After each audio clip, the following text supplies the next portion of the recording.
মানুষ মরে যাওয়ার পরেও যে 7টা জিনিস তার কবরে পৌঁছায় তার মধ্যে একটা হচ্ছে মসজিদান বানাহু, সে যে মসজিদ বানিয়ে গিয়েছে ওই মসজিদের সওয়াব। সুবহানাল্লাহ পড়েন।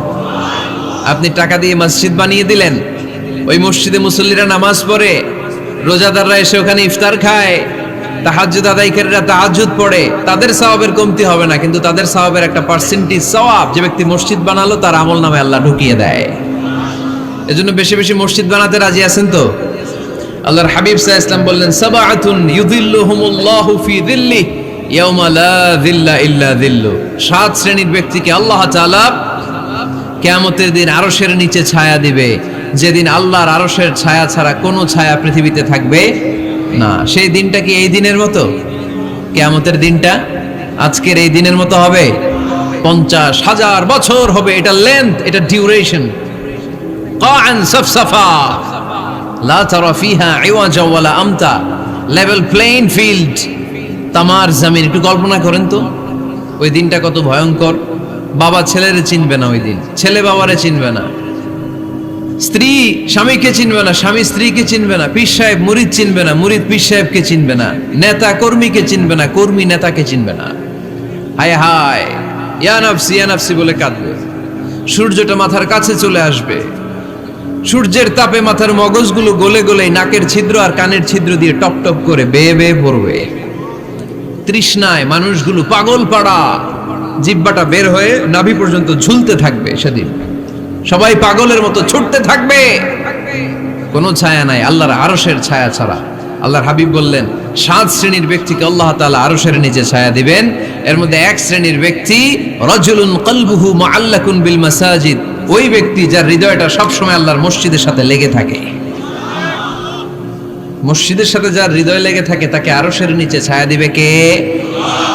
এজন্য মসজিদের সাথে যেন আমাদের হৃদয়গুলো লেগে থাকে।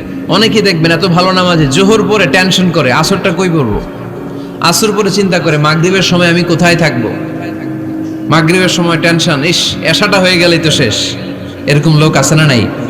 এদেরকে সেই কঠিন ভয়াবহ দিনে আরশের নিচে ছায়া দিবে কে? তারপরে মসজিদ আমাদের 4 নাম্বার পদ্ধতি, মসজিদকে পরিচ্ছন্ন রাখা, মসজিদকে ঝাড়ু দেয়া।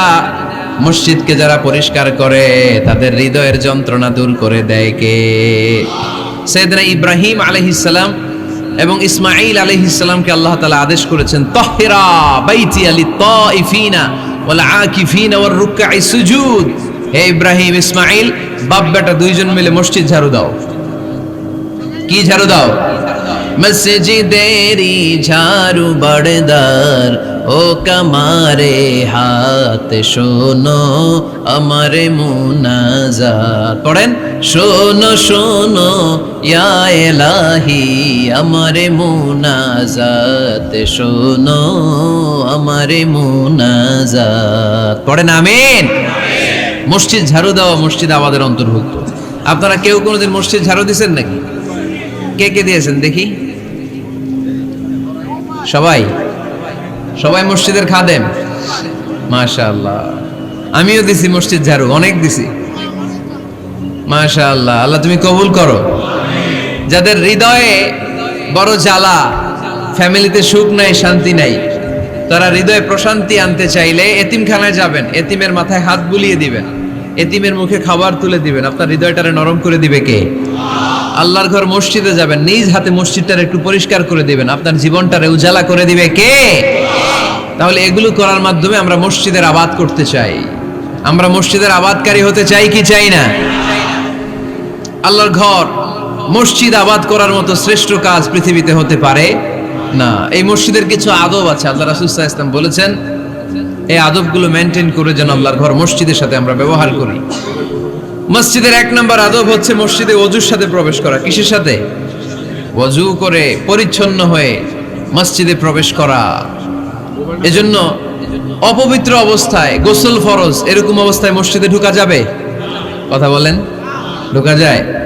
যেই নারীদের মাসিক চলতেছে, মেনস্ট্রুয়েশনাল পিরিয়ড চলতেছে, ওই নারীদের পক্ষে মসজিদে ঢোকা জায়েজ আছে? নাই। তাহলে এটা হলো 1 নম্বর আদব। মসজিদে ঢোকার সময় কি করে ঢুকবো? ওযু করে। আওয়াজ করে বলেন, কি করে ঢুকবো? ওযু করে। দুই নাম্বার আদব হচ্ছে মসজিদে যাওয়ার সময় সবচেয়ে ভালো জামাটা পরে যাব, সবচেয়ে ভালো পাঞ্জাবিটা পরে যাব। জান তো আপনারা না সবচেয়ে সিরাটা পরে যান?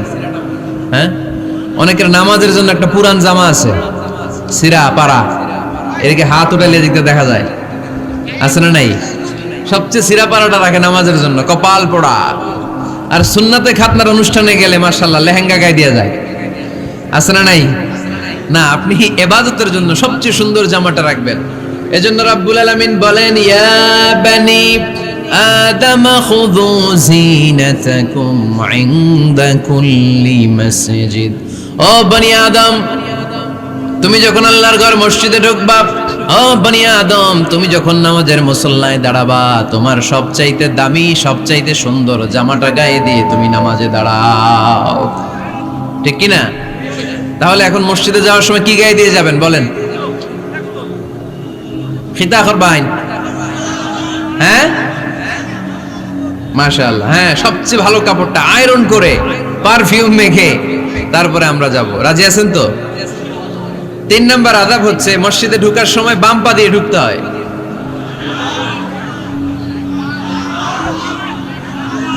কোন পা? আরো জোরে। এদেরকে গুতা মারা লাগে, নাইলে আওয়াজ বাড়ে না, এরকম ভলিউম টাইট করতে হয়, ভলিউম হাই করলে আর পরে বাড়ে, এমনি বলতে চায় না। আর ঘটনা কি? হ্যাঁ, খায় নাই। বদরের যুদ্ধ হয়েছিল রমাদানে, কোন সাহাবী খায় নাই, না খাইয়া একেবারে সাইজ করে দিছে কাফেরদেরকে। আমরা না খেলেও আমাদের হৃদয়ে ইমানি শক্তি আছে না নেই? এই তো বোঝা যাচ্ছে ইমানি শক্তি আছে। এতক্ষণ আছিল কই? তো মসজিদে ঢোকার সময় কোন পা দিয়ে? এগুলো মনে থাকে আমাদের? ভুলা যাই আমরা, খেয়াল থাকে না তো এগুলা? এত কিছু মনের মধ্যে রাখলে এগুলো মনে থাকবে কেমনে? মসজিদে ঢোকার সময় কোন পা? আরো জোরে। বেরোয়ার সময় কোন পা? মনে থাকবে? মসজিদে যখন ঢুকবেন ডান পা দিয়ে ঢুকবেন, আর দোয়া পড়বেন, আউযু বিল্লাহিল আযীম ওয়া বিওয়াজহিল কারীম ওয়া সুলতানিহিল কদীম মিনাশ শাইতানির রাজীম। বিষ্ণু সাল্লাল্লাহু আলাইহি ওয়াসাল্লাম বললেন, যে ব্যক্তি মসজিদে ঢোকার সময় এই দোয়াটা পড়বে, শয়তান আফসোস শুরু করে, সে বলে, হায় হায়, আজকের দিনের জন্য, সারা দিনের জন্য তো তুই আমার ওয়াসওয়াসা থেকে বেঁচে গেলি, আজকের সারা দিনের জন্য তোরে আমি হারালাম, আজকের সারাটা দিন আল্লাহর পক্ষ থেকে প্রোটেকশন নিয়ে তুই বেঁচে গেলি, আজকের জন্য যা, কালকে তোরে আমি ধরবো। এজন্য এই দোয়াটা পড়ার দরকার আছে না? আউযু বিল্লাহিল আযীম ওয়া বিওয়াজহিল কারীম ওয়া সুলতানিহিল কদীম মিনাশ শাইতানির রাজীম। চারটা বাক্যের দোয়া মুখস্থ করতে কষ্ট হলে যে ইউটিউবে চলে যাবে আজকেই, ওখান থেকে শুনে আপনারা মুখস্থ করে নেবেন, এই দোয়াটা পড়বেন, তাহলে ওই দিনের জন্য শয়তানের ওয়াসওয়াসা, টেম্পটেশন, প্রভোকেশন থেকে আপনি আল্লাহ তাআলার প্রোটেকশনে চলে গেলেন। সুবহানাল্লাহ পড়েন। তারপর আল্লাহর হাবিব বললেন, ঢোকার আগে আমারে সালাম দাও। পড়বেন, আসসালামু আলাইকা আইয়ুহান নাবিয়্যু ওয়া রাহমাতুল্লাহি ওয়া বারাকাত। এই দুইটা জিনিস যখন করে ফেললেন, তখন ডান পা দিয়ে পড়বেন, আল্লাহুম্মা ইফতাহ লি আবওয়াবা রাহমাতিক। সুবহানাল্লাহ পড়েন। আল্লাহুম্মা ইফতাহ লি, ও আল্লাহ আমার জন্য তুমি খুলে দাও আবওয়াবা রাহমাতিক, তোমার রহমতের দরজা। তার মানে মসজিদে ঢুকলে রহমত পাওয়া যায় কি যায় না?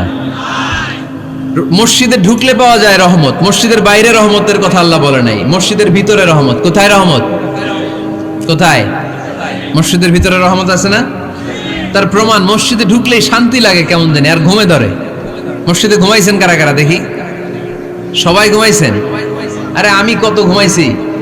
জুমার নামাজের সময় যে কি ঘুম আসে, আসে আসে, কমন পড়ছে, একেবারে কমন পড়ে গেছে। ঘুম আসে কারণ রহমত, রহমতের ঝিরি ঝিরি বাড়িধারা আল্লাহ তাআলা আরশের উপর থেকে নাজিল করতে থাকেন, আর এই রহমতের কারণে হৃদয়টা প্রশান্ত হয়ে যায়, অনেকের ঘুমও চলে আসে, ঠিক কি না?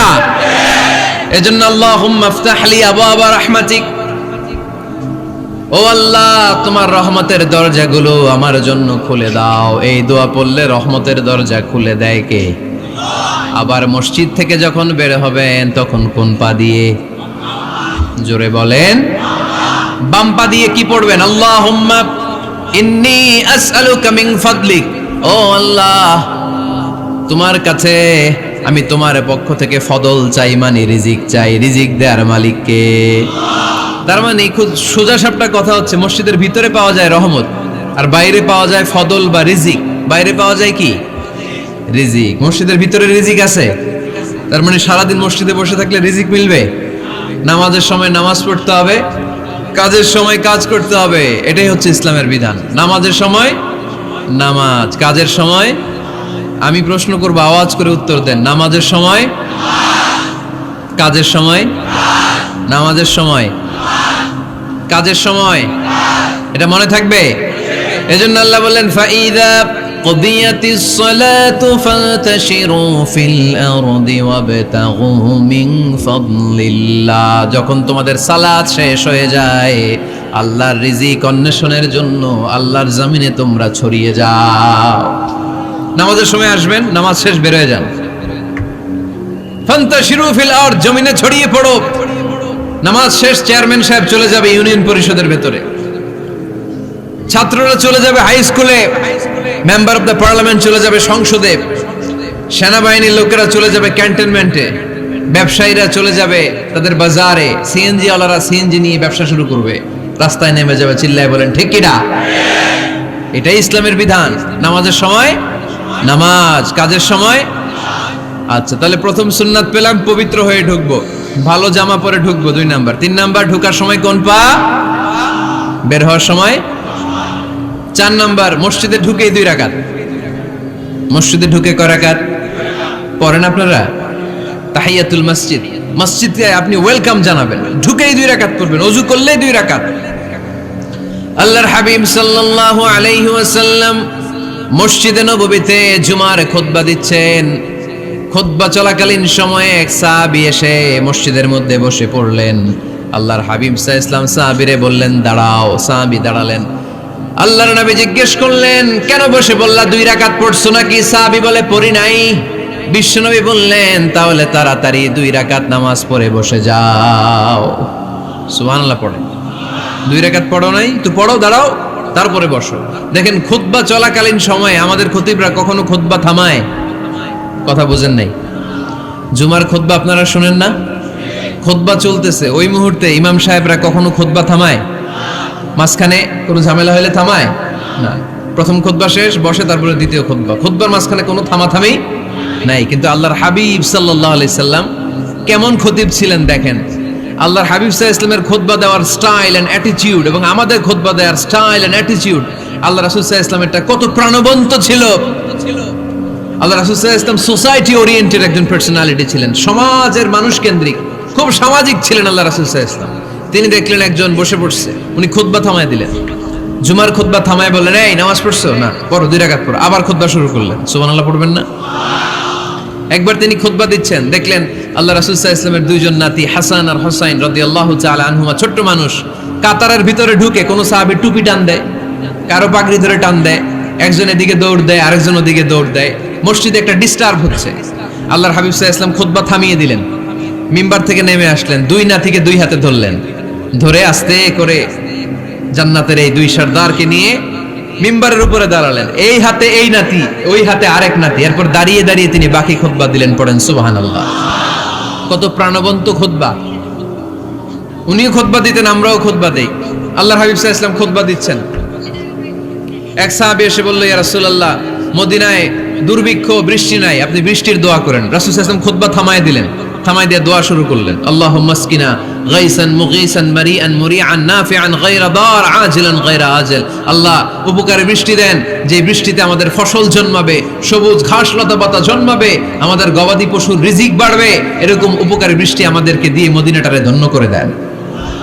বৃষ্টি শুরু হলো, জুমাবার বৃষ্টি, শনি রবি সোম মঙ্গল বুধ বৃহস্পতি শুক্র, টানা 7 দিন বৃষ্টি। এবার বৃষ্টির চোটে মদিনায় বন্যা হয়ে গেছে।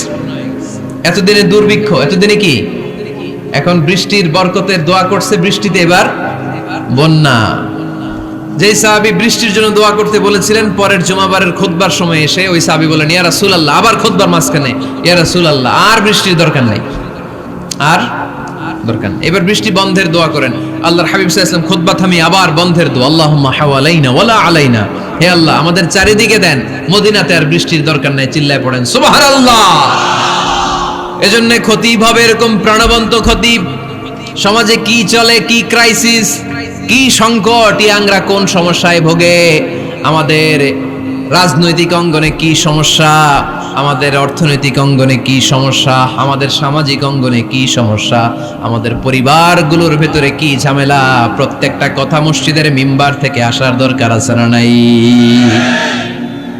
আল্লাহর হাবিব সাল্লাল্লাহু আলাইহি ওয়াসাল্লাম এভাবেই সমাজকে ঠিক করে দিতেন। 2 রাকাত মসজিদে ঢুকে আজকে থেকে আমরা পড়ব। মসজিদে ঢুকলেই কয় রাকাত মনে থাকবে না ভুলে যাবেন? তারপরে আল্লাহর হাবিব সাল্লাল্লাহু আলাইহি ওয়াসাল্লাম বলেছেন, খবরদার কবরের উপর মসজিদ বানিও না। কবরস্থান একদিকে, মসজিদ আর একদিকে, কিন্তু বাংলাদেশে মসজিদের সাথে কবর মিলানো আছে না নাই? ছোট্ট একটা মসজিদ কিন্তু এত বড় বাবার কবর আছে না নাই? না, এগুলো করবেন না আপনি। আগে হবে মসজিদ, পরে কবরস্থান। যেমন মসজিদে নববী হয়েছে আগে, তারপরে বিশ্বনবীর কবর এখানে আছে না নাই? মসজিদে নববী প্রতিষ্ঠিত হয়েছে আগে, পরে বাকি কবরস্থান আছে না নাই? কিন্তু কোন আল্লাহর ওলির কবরস্থানের উপরে যদি মসজিদ বানান, তার উপর লানাত দিয়েছে কে? লাআনা রাসূলুল্লাহ আলাল ইয়াহুদ ওয়ান নাসারা ইত্তাখাযু কুবুর আমবিয়াইহিম মাসাজিদা। আল্লাহর রাসূলের লানত ইহুদি নাসারাদের উপর, কারণ ইহুদি আর নাসারাদের একটা খাসলাত, একটা বৈশিষ্ট্য ছিল, তারা তাদের নবীদের কবরের উপরে মসজিদ বানায় ফেলতো। এটা করা যাবে? এজন্য এলাকায় এলাকায় এই ঝামেলা, কবর আর মসজিদ হবে আলাদা। আবার মসজিদের কেবলার দিকে যেন কবরস্থান না হয়, তাহলে শিরক হওয়ার সম্ভাবনা আছে না নাই? খুব সাবধান, আল্লাহ সব মাফ করে কিন্তু শিরক মাফ করে না, ঠিক কি না? শিরক হচ্ছে মহাপাপ, সব পাপের বাপ। এজন্য আমরা সব করলেও শিরকের গুনাহ মুসলমান কখনো করতে পারে। এরপর আল্লাহর হাবিব বললেন, মসজিদকে পরিষ্কার পরিচ্ছন্ন রাখো, এটাও মসজিদের আদাব। মসজিদে আতর লাগিয়ে দেন, বাখুর জ্বালিয়ে দেন।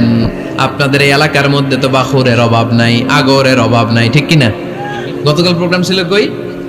সুজানগর, আগরের রাজধানী। আগর চিনেননি আপনারা?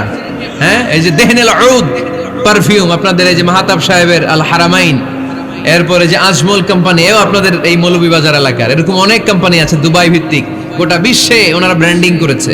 এগুলোর র ম্যাটেরিয়াল, কাঁচামাল যায় হচ্ছে আপনাদের মৌলভীবাজার থেকে। সম্মানিত ভাইয়েরা, মসজিদ পরিষ্কার পরিচ্ছন্ন রাখবেন, এই বাখুর জ্বালাবেন, দেহনেল উদ, এই পারফিউম গুলো ছড়িয়ে দিবেন। মসজিদের মধ্যে অনেক মসজিদের দুর্গন্ধ আছে না নাই?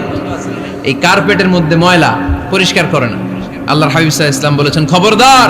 আম্মা জান আয়েশা বর্ণনা করেন, আমার রাসূলুল্লাহ সাল্লাল্লাহু আলাইহি ওয়াসাল্লাম বিবিনাইল মসজিদ ফি দুয়ার ওয়া আন তুতাইয়াবা ওয়া তুনাযাফ। আমরা যেন এলাকা এলাকায় মসজিদ বানাই, মসজিদগুলোকে যেন পারফিউম দিয়ে, আতর দিয়ে সুগন্ধময় করে দেয়, বিশ্বনবী আদেশ করেছেন। সুবহানাল্লাহ পড়েন। এজন্য কোনো অপরিচ্ছন্ন মসজিদ থাকতে পারবে না। মসজিদের পাশ দিয়ে গেলে আতরের ঘ্রাণে আমোদ হয়ে লোকজন যেন বুঝতে পারে এটা আল্লাহর ঘর, মসজিদ। চিল্লায় বলেন ঠিক কি না? এরপর আল্লাহর হাবিব সাল্লাল্লাহু আলাইহি ওয়াসাল্লাম বলেছেন, মসজিদের আরেকটা আদব হলো মসজিদকে অতিমাত্রায় ডিজাইন না করা। বেশি ডিজাইন করা যাবে না। এমন ডিজাইন করা যাবে না যে এটা মসজিদ বোঝাই যায় না। এত লাইটিং ফাইটিং করে, এটা কি মসজিদ না কমিউনিটি সেন্টার বোঝাই যায় না? আছে না নাই? আছে। এরকম যেন আমরা না করি সম্মানিত ভাইয়েরা। বিশেষ করে মসজিদের সামনের দেয়ালে। কোন দেয়ালে? সামনের দেয়ালটা, কেবলার দিকে যেই দেয়াল, এই দেয়ালটা হতে হবে ফ্রেশ, যাতে করে মানুষের দৃষ্টি আকর্ষণ না করে। প্রায় মসজিদের দেয়ালের মাঝখানে দেখবেন আপনি ক্যালেন্ডার ঝুলায় রাখে, আছে না নাই? মৌলভীবাজারের কি অবস্থা? কিতা খবর আছে? তো এই যে ক্যালেন্ডার ঝুলায় রাখে, ওইখানে দেখবেন বিভিন্ন মসজিদের ছবি, এতিমখানার ছবি, মানুষের ছবি। তো মানুষ নামাজও পড়ে, আবার ওগুলোও তাকায়, আছে না নাই? প্রথম কাতারে পরে ওইখানে কি লেখা, এগুলো পরে তার ডিস্টার্ব হচ্ছে না? এই মুসল্লির দৃষ্টি যাতে অন্যদিকে না যায়, এটা খেয়াল রাখতে হবে। যদি পারা যায়, মসজিদের সামনে কোনো ঘড়ি টড়ি চলবে না। ঘড়ি মসজিদের পেছনের দেয়ালে, সময়সূচি পেছনের দেয়ালে, সব পেছনে। সময় কয়টা বাজে ওটা ইমাম দেখলেই চলবে, ইমাম এভাবে দেখে নিবে, আপনারাও দেখে নিবেন। কিন্তু সামনের দেয়ালটা যত সিম্পল করা যায়। আল্লাহর হাবিব সাল্লাল্লাহু আলাইহি ওয়াসাল্লাম নামাজ পড়া অবস্থায় সামনে এমন কিছু রাখতেন না যেটার দ্বারা আল্লাহর হাবিব সাল্লাল্লাহু আলাইহি ওয়াসাল্লামের সালাতে মনোযোগ অন্যদিকে চলে যায়। আমরা যখন সালাত পড়ি, যদি অন্যদিকে তাকাই, ফেরেশতার মাধ্যমে আল্লাহ একটা ডাক দেয়, বলে আকবিল, এই বান্দা ফিরে আয়, তোর নজর থাকা দরকার সিজদার জায়গায়, ফিরে আয়।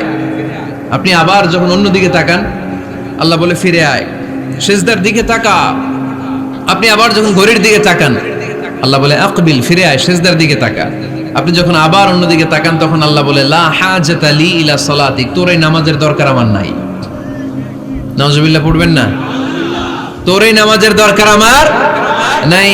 অজু করে কষ্ট করে যাকে খুশি করার জন্য আপনি সালাতে দাঁড়ালেন, উনি যদি বলে এই নামাজের দরকার নাই, তা কার জন্য নামাজ পড়লেন আপনি? কথা কি বুঝতে পেরেছেন? এই জন্য এলাকার গণ্যমান্য ব্যক্তিবর্গ আছে, আমাদের চেয়ারম্যান সাহেব আছে, আরো অন্যান্য বিজনেস ম্যাগনেটরা আছে, আপনারা মসজিদ যখন নির্মাণ করবেন সামনের দেয়ালটা যত সাদামাটা হতে পারে ততই ভালো। এমনকি জায়নামাজের মধ্যে এখন কাবা ঘরের ছবি আছে না নাই? আছে না? কি মুসলমান আমরা, নিজের কাবারে নিজে লাথি মারি নামাজের আগে, মনের অজান্তে নিজের কাবাকে নিজে লাথি মারছি। এরকম জায়নামাজ ব্যবহার করা নিষেধ, চিল্লায় বলেন ঠিক কিনা? সাদা ফ্রেশ জায়নামাজ বাজারজাত করেন, আপনাদের সিদ্ধান্তই ওনাদের ব্যবসা বয়কট হয়ে যাবে। আপনারা যদি এখন থেকে মসজিদের মিনারা আর কাবা ঘরের যে প্রতিকৃতি বা ছবি, এরকম ছবি সম্বলিত জায়নামাজ কিনা বন্ধ করে দেন, এদের মার্কেট থাকবে? কথা বলেন। কালকে থেকে আমরা জায়নামাজ কেনার সময় ফ্রেশ জায়নামাজ কিনবো। কোন মসজিদ, কোন মিনার, আমাদের কাবা ঘরের ছবি সম্বলিত কোন জায়নামাজ কিনা যাবে? আওয়াজ করে বলেন যাবে? যাবে না। এগুলো হচ্ছে মসজিদের আদাব, এগুলো রক্ষা করে মসজিদে ঢোকার দরকার আছে না নাই? তাহলে মসজিদ সবার, মসজিদ আল্লাহর হাবিব সাল্লাল্লাহু আলাইহি ওয়াসাল্লাম খ্রিস্টানদেরকে মসজিদে ঢুকতে দিয়েছেন, আর আমরা মুসলমান ভাইয়ের জন্য মসজিদে তালা ঝুলাই দেই, আছে না নাই? আল্লাহর হাবিব সাল্লাল্লাহু আলাইহি ওয়াসাল্লাম কোথাও গেলেই প্রথমে মসজিদ বানাতেন। কি বানাতেন? মসজিদ বানাতেন। মক্কা থেকে হিজরত করে মদিনায় আসলেন, কোবায় থাকলেন কয়েক সপ্তাহ। কোবা পল্লীতে তিনি মসজিদ বানালেন, মসজিদ কোবা। ওখানে প্রতি শনিবার কেউ যদি অজু করে ওখানে যে 2 রাকাত নামাজ পড়ে, একটা কবুল উমরার সওয়াব আল্লাহ তাআলা তার আমলনামায় দিয়ে দেয়। মসজিদে কোবা বানালেন। তারপরে মদিনায় এসে মসজিদে নববী বানালেন আল্লাহর হাবিব সাল্লাল্লাহু আলাইহি ওয়াসাল্লাম, মসজিদে নববী। এটা ছিল আল্লাহ রাসূল সাল্লাল্লাহু আলাইহি ওয়াসাল্লামের বৈশিষ্ট্য। কোথাও গেলেই তিনি মসজিদ বানাতেন। মসজিদে নববী, হায় রে, এখন তো কত সুন্দর মসজিদ আমরা দেখি, আমরা যে সালাত পড়ি। আল্লাহর হাবিব সাল্লাল্লাহু আলাইহি সাল্লামের সময় মসজিদে নববী কি এরকম ছিল? কথা বলেন। ফ্লোর ছিল বালুর ফ্লোর। কিসের ফ্লোর? আমাদের মসজিদের ফ্লোর কিসের? টাইলস। আর আল্লাহ রাসূল সাল্লাল্লাহু আলাইহি ওয়াসাল্লামের মসজিদে নববীর ফ্লোর কিসের? কথা বলে না তো, আওয়াজ করে উত্তর দেন না কেন? কষ্ট হচ্ছে? দুপুরে খাইছেন না সবাই? কেন খান নাই কেন? রোজা রাখছিলেন? হ্যাঁ, ফজর বাদে আইছি। আচ্ছা ঠিক আছে, ঠিক আছে। আচ্ছা আচ্ছা, সাউন্ড নাই, কথা শোনা যায় না? তো এটা শুনলা কেমনে? জিজ্ঞেস করলাম কথা শোনা যায় না, কয় না। তো এটা শুনলা কি করে? মানে অল্প শোনা যায়, তাই তো? একটু পরে আমার বিদায় ঘন্টা বাজবে, আমি চলে যাব। তোমরা ডিস্টার্ব করতে করতে আমার সময় শেষ। তোমরা ডিস্টার্ব করলে তোমাদের লস, আমি আমার টাইমের 1 মিনিটে বেশি যেতে পারবো না, কারণ এখানে আসরের সালাতের আজান শুরু হয়ে যাবে, এরপরে কোনো কথা নেই। আর বক্তব্য লম্বা করা এটা বেদাত। এই বেদাতকে আমি সুন্নাতের মধ্যে আনতে চাচ্ছি। একটা সময়ে একেবারে কমায় নিয়ে আসবো। এত প্রোগ্রামও আমি করতে চাই না। আমি ঘোষণা দিয়েছি আগামী বছরে সারা বাংলাদেশে আমার প্রোগ্রাম হবে 50টা। কয়টা? 50টা। এরপরের বছর 30টা, এরপরের বছর 20টা। বিভাগীয় প্রোগ্রাম করলেই চলবে আমার। এক এক বিভাগে যে 2 দিন 3 দিন খালাস। এত দরকার নেই, এত লম্বা চূড়ার বক্তব্যের দরকার নেই। আধা ঘন্টা চুপ করে শুনেন, কয়েকটা মেসেজ ড্রপ করি, take it with you to your home, then practice and apply in the society. নিয়ে যান, আমল করেন, সমাজে কাজে লাগান। সমাজটা আলোকিত করে দিবে কে? খুতাবুকুম তাবিলা সালাওয়াতুকুম কাসীরা। আল্লাহর হাবিব সাল্লাল্লাহু আলাইহি ওয়াসাল্লাম বললেন, কিয়ামতের একটা আলামত, কিয়ামতের আগে তোমাদের বক্তব্য হয়ে যাবে লম্বা, সালাত হয়ে যাবে খাটো। সালাতের পরে তাসবিহ পড়তে চায় না লোকজন, ব্যস্ত, মহা ব্যস্ত, সুপার বিজি। কোত্থেকে আসলো এই ব্যস্ততা? আপনি রবের সাথে মুনাজাত, না যাই ইউনাজি মুনাজাত, আপনার রবের সাথে একাকী নীরবে কথা বলতে মনে চায় না আপনার? এত তাড়াহুড়ো কিসের? ধীর স্থির হন, একটু স্থির হন, একটু মনোদৈহিক প্রশান্তি অর্জনের চেষ্টা করেন। সব সময় ব্যস্ত, ধাক্কাধাক্কি, উচ্ছৃঙ্খলা, এগুলো আমাদেরকে শেষ করে দিয়েছে। এজন্য লম্বা চোরা বক্তব্য ঠিক না। বক্তব্য শুনতে আমাদের ভালো লাগে, আমল করতে ভালো লাগে না। বক্তব্যটা শেষেই সিগারেট ধরায়, আছে না নাই? মাহফিল শেষেই বিড়ি ধরায়, কয় চমৎকার ওয়াজ করছে হুজুরে। ওয়াজটা সেরকম হয়েছে, অনেক কণ্ঠ সুন্দর হুজুরের। এতদিন ইউটিউবে দেখছি, আজকে সরাসরি দেখাইছি, আছে না নাই? তো কি লাভ হয়েছে? লাভটা হয়েছে কি? এই যে মাহফিল শেষে বিড়িটা ধরাইলেন আর গেলেন, কোনো লাভ হয় নাই। এগুলো থেকে বেরিয়ে আসতে হবে। বছরের পর বছর আমাদেরকে শেখানো হয়েছে একভাবে, কেউ এই পরিবর্তনের আওয়াজ তোলে নাই। আওয়াজ আপনাকে তুলতে হবে। আওয়াজ তোলার জন্য এত মানুষ লাগে না, আপনি একাই যথেষ্ট। আপনি দাঁড়ান না সামনে, দেখবেন আপনার সামনে কেউ টিকে থাকতে পারবে না, ঠিক কিনা? কিন্তু আপনার শক্ত সিদ্ধান্ত লাগবে, পরিবর্তনের জন্য শক্ত মানসিকতা লাগবে যে আমি পরিবর্তন করতে চাই। We have to change. যুগ জামানা পাল্টে দিতে চাই না অনেকজন, এক মানুষই আনতে পারে জাতির জাগরণ। এক মানুষই বিপদকালে বাঁচায় কাফেলায়, ক্ষুদ্র ডিঙ্গি বাঁচায় জাহাজ অসীম দরিয়ায়। এজন্য আপনার শক্ত সিদ্ধান্ত পারে আপনার মৌলভীবাজারটাকে দেশের শ্রেষ্ঠ জেলা, শ্রেষ্ঠ থানা হিসেবে আল্লাহর কাছে কবুল করতে, ঠিক কিনা? এজন্য লম্বা চূড়া আলোচনা ঠিক না, ছোটখাটো অল্প কয়েকটা মেসেজ নিয়ে যেতে পারলেই that's enough. One of the minor sign before the day of judgment, your Islamic lectures will be very longer and your salah 5 times a day will be shorter. কিয়ামতের আগে বক্তব্য লম্বা, নামাজ খাটো, তাসবিহ পড়ে না, ব্যস্ত, মহাব্যস্ত। এই মহাব্যস্ততা ছাড়েন, কোরআন সুন্নাহর দিকে ফিরে আসেন। বরকত দিবে কে? বিশ্বনবীর মসজিদে নববীর ফ্লোর বালুর ফ্লোর ছিল, আমাদের ফ্লোর টাইলস। আল্লাহর হাবিব সাল্লাল্লাহু আলাইহি ওয়াসাল্লামের মসজিদে বালি নিচে, এই বালিতে নামাজ পড়তেন। বৃষ্টি হলে কাদামাটি হয়ে যেত, কাদামাটিতেই সেজদা করতেন। সেজদা করলে কাদার মাটি আল্লাহর হাবিব সাল্লাল্লাহু আলাইহি ওয়াসাল্লামের নাকে আর কপালে লেগে যেত। তিনি সালাম ফিরিয়ে সাহাবাদের দিকে মুখ ফিরিয়ে বসলে দেখতেন প্রতিটা সাহাবীর নাকে আর কপালে কাদার মাটি মিশে আছে। তার মানে প্রিয় নবী সাল্লাল্লাহু আলাইহি ওয়াসাল্লামের মসজিদে নববী ছিল কাঁচা, কিন্তু মুসল্লি ছিল পাকা। আমাদের মসজিদগুলা হয়েছে পাকা, কিন্তু মুসল্লি কাঁচা, ঠিক কিনা? ফজরের সালাতে মানুষ নাই। ইমাম সাহেব আছেন কে কে এলাকায়? দেখি ইমাম, মসজিদের ইমাম, মাশাআল্লাহ। আপনাদের এইখানে ওই মসজিদে ফজরের নামাজে কয় কাতার হয়? 5 জন 6 জন? কেনে এত কম? কেনে? হ্যাঁ, আসে না, আসতে চায় না লোকজন। তো এই যে 5-6 জন ফজরের সালাতে, কল্পনা করতে পারেন ফজরের সালাতে এত কম লোক? ফাতেমা মাইক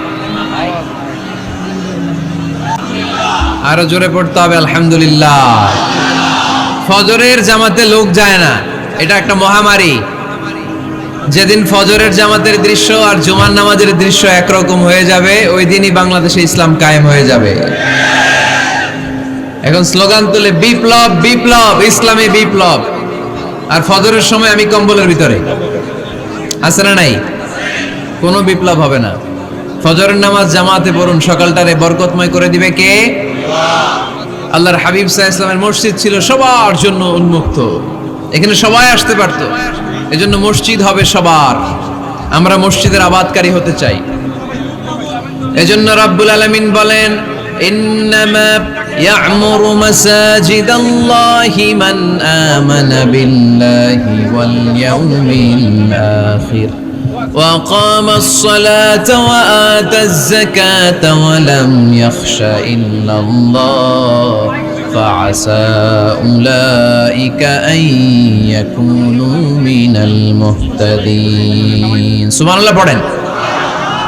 রব্বুল আলামিন বললেন মসজিদের আবাদকারী হবে তারা যারা আল্লাহর প্রতি ঈমান আনে, আখিরাতের প্রতি ঈমান আনে, যারা সালাত কায়েম করে, যারা যাকাত আদায় করে, যারা দুনিয়ার কাউকে ভয় পায় না, ভয় পায় একজনকে। চিল্লায় বলেন তিনি কে?